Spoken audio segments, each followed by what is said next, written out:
There he goes. There he goes. Fish on. Got the first one going here. Set up on the water here a little while. Fishing a creek today. Right here where it dumps into the channel. This is a small creek I'm fishing here. It's I don't know, 10 yards wide. It's only a few feet deep all the way back and through there. But this section of the river I'm on, it's a shallower section of the river. I'm setting in 23 feet right now. And I would imagine with the amount of activity I've seen back in that creek, I've seen some carp back in there, I've seen shad flipping. I'd say fish move up in there. Looks like it splashed. I'd say fish move back up in there and feed. So right here at the entrance of it will hopefully be a pretty productive spot for us. We'll find out. We're getting it started here with this dink. Alright, there we go, y'all. Skunk is out. It's a small fish, so we've got nowhere to go but up from here. We'll drop another bait down and see if we can find Big Brother.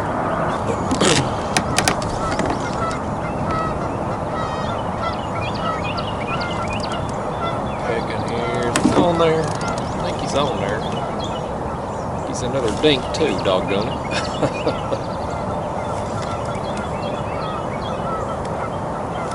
What I'm looking for today now. I don't want all these dinks.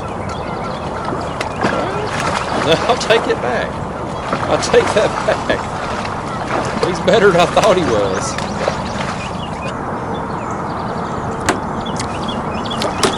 Nope, don't you do it. Alright, y'all. A little bit of an upgrade over the last fish.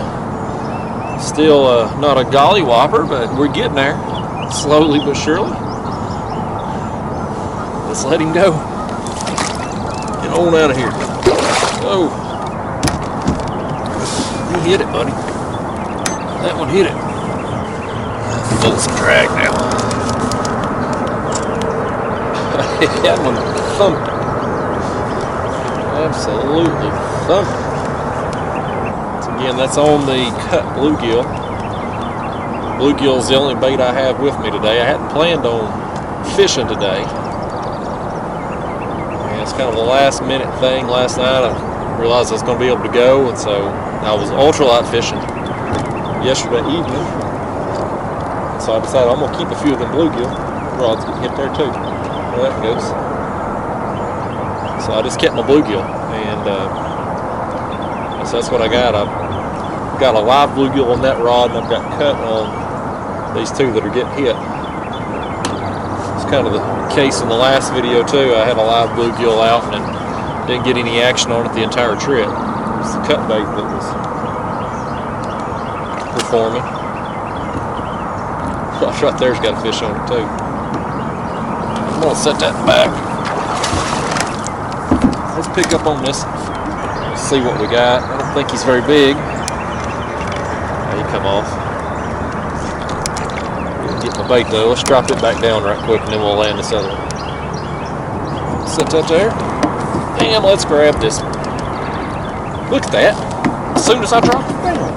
As soon as I drop it down, he hit it. Let's see if he's on there now. He come off again. That's a dink down there. Drop it back down a second time. Hopefully he didn't get my bait. Only brought, I think, somewhere between 12 and 15 bluegill with me. I've kept them alive, and I'm just cutting them as I need them, the way they're good and fresh. That rod's going down again. I'm done with him this time. I'm going to land this fish before I fool with him. Well, there's that blue cat right there. I think that one back there is finally hooked up. Let's let him go and see what we got here. Oh, he splashed me in the face. I got that camera over there wet too. was hoping to get on some more flatheads out here. That's what I've been on the last couple videos. So far, it's just been blues. That's another blue cat right here. Oh, that live bait got hit. That live bait got hit. That's a bigger bluegill right there now. Something's after him. There he goes. There he goes. I'm gonna set that there. Let's pick up on it. That's a better fish right there now. That's a better one. Well, I don't have a single bait in the water right now, so if there's some more fish coming through, I'm out of luck. This is digging, buddy. This might be a flathead. That's what I was really hoping to get, hitting this section of the river. Like I said, it's a little bit shallower. It's late April. I don't know what the date is, 20-something. Water temp still 63. Got good current flow out here this morning. Fort Loudon Dam, I'm on Watts Bar. Fort Loudon Dam is pushing 29,000 CFS, which on this section of the river I'm on is pretty good flow. It's about somewhere between a half and 3/4 mile an hour current. It's a low enough amount of current for me to be safe anchoring in it, but still, fast enough to get a decent flow. I've got to have 8-ounce sinkers to keep my baits suspended directly under me without the current pushing them out, raising my baits higher in the water column. Let's see what we got here. Yeah, that's a flathead. He ain't as big a flathead as what I thought he was either. But he fought it hard. Stick right there. He was hungry this morning. Had him a big bluegill down there just waiting on him. Too bad for him, it had a hook in it. Yeah, but he's a pretty one. All kinds of dark brown, black splotches.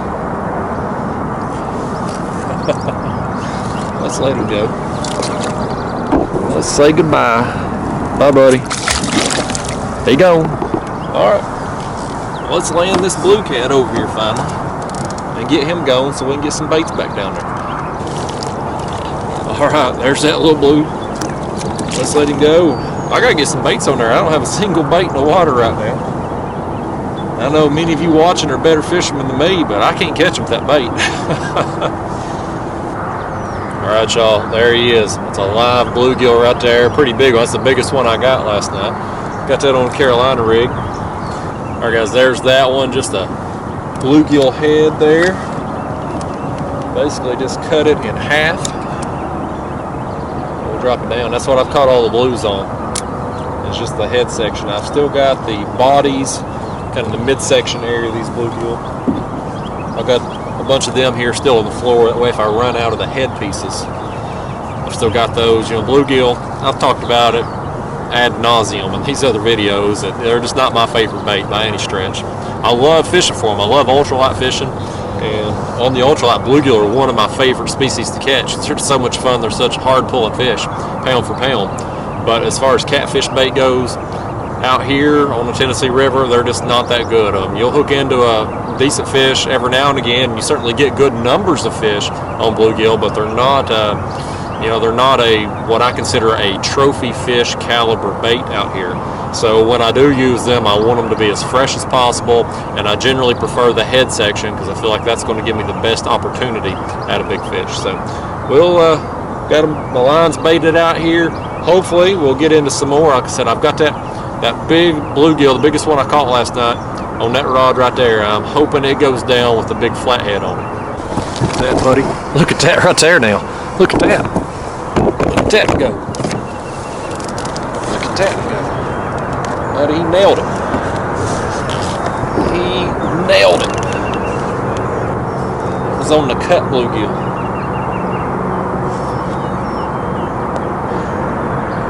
Well, these fish are fighting hard this morning, y'all. Fighting hard. Taking them rods over hard. It's fun. I just enjoy this. I've said in other videos, I just love doing this type of fishing. It's just fun to me. I think it's the anticipation of what's coming, because you never know. It could be 5 pounds, 10 pounds. It could be 100-pounder down there when that rod goes over. You just don't know.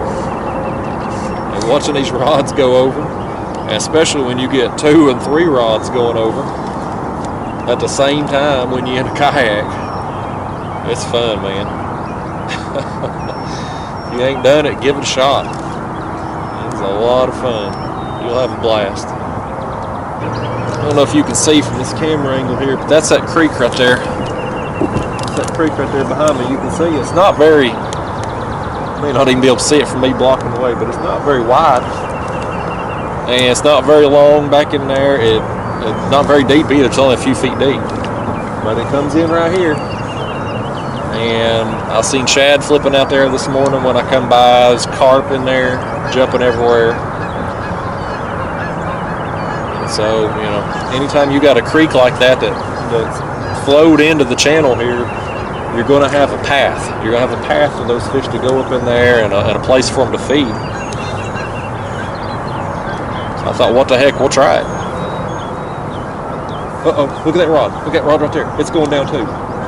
It's going down too.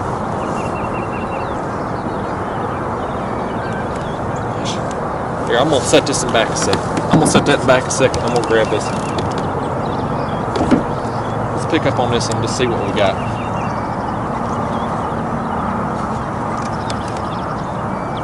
Okay, this one here ain't very big. That's a baby flathead right there. I'm going to set this in back.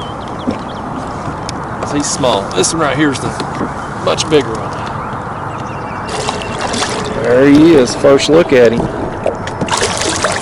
Alright, I'm going to set the blue back. Just let him tire himself out a second. And we'll land this little flathead. Get him done. Look at right there. Boy, that is a juvenile flathead right there, ain't he? That is a little thing. He's cute though. I love these flatheads, man. They'll get big. Alright, now it's time here. Let's land this old mean blue cat.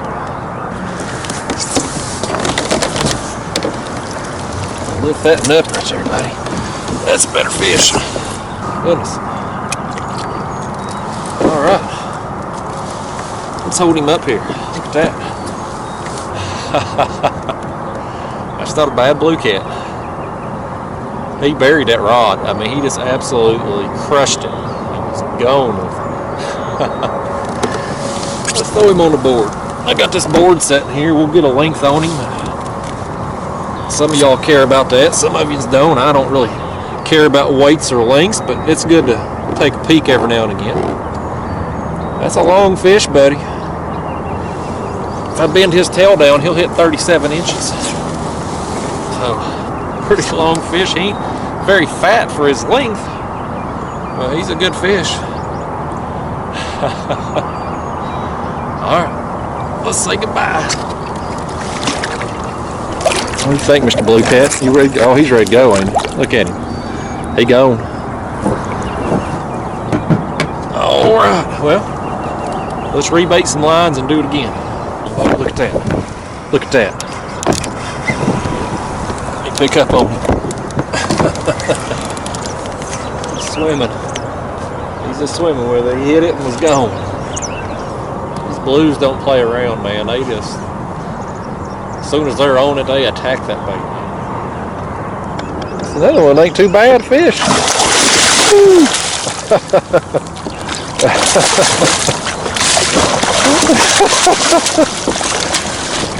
He's fired up, buddy. Oh, splashed me in the face. It may be spring, by gosh, but that water's still cold when it hits you in the face. There he is. Another fun fight, buddy. Another fun fight. I've had a fun morning. This has all been this first hour I've been out here. Maybe a little over an hour.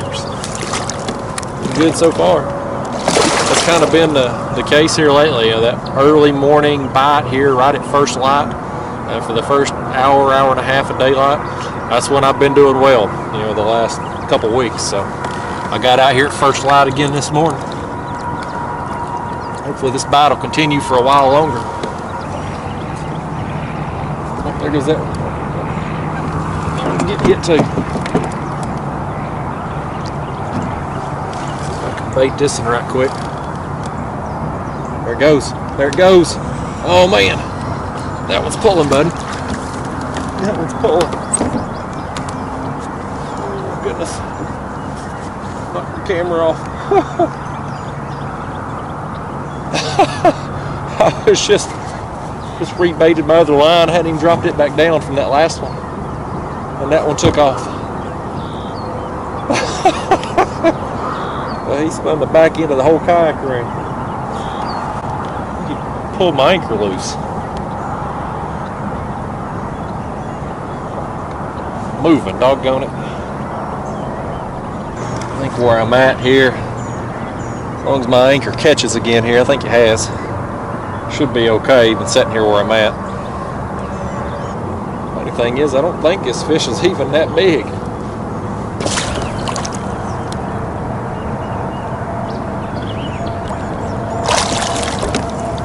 Tell you what I'm gonna do, I'm gonna set this fish down a second. Right there, because what I want to do is do what I was trying to do before he hit and lower that other bait down.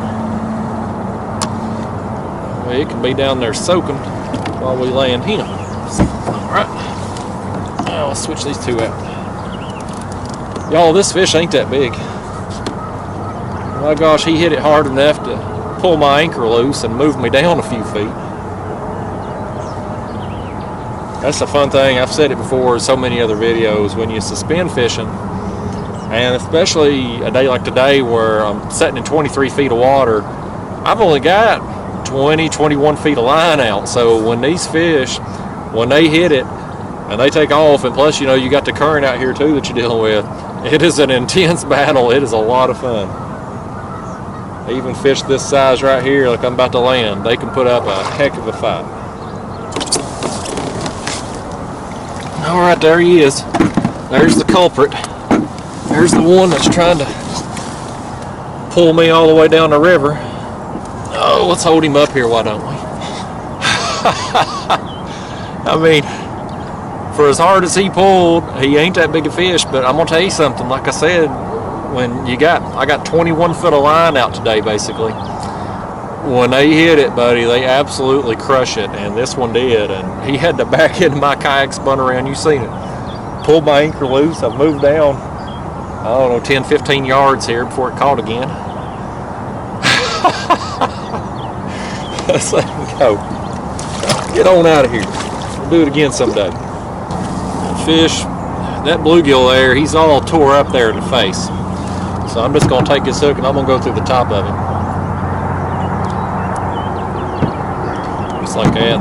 There ain't a wrong way or a right way to hook these baits, guys. I don't care what people will tell you. As long as your hook point and your barb's exposed, you're good. But I generally like to go up under the gill plate. Got road noise up here going by as I'm trying to talk.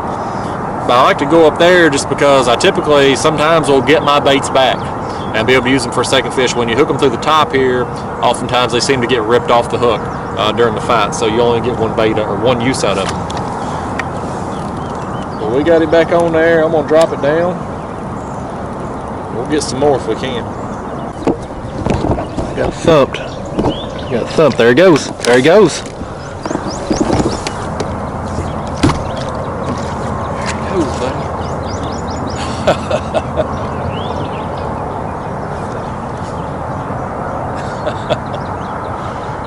I'm having a blast, y'all. I'm having an absolute blast.